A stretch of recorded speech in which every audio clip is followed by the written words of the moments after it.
You ask Tiger to solve. This deals with linear equations with one unknown. The final result is h=18. Let's solve it step by step. Simplify the expression. Expand the parentheses. Simplify the arithmetic.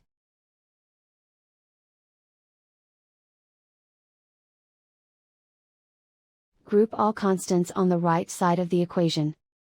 Add 69 to both sides. Simplify the arithmetic.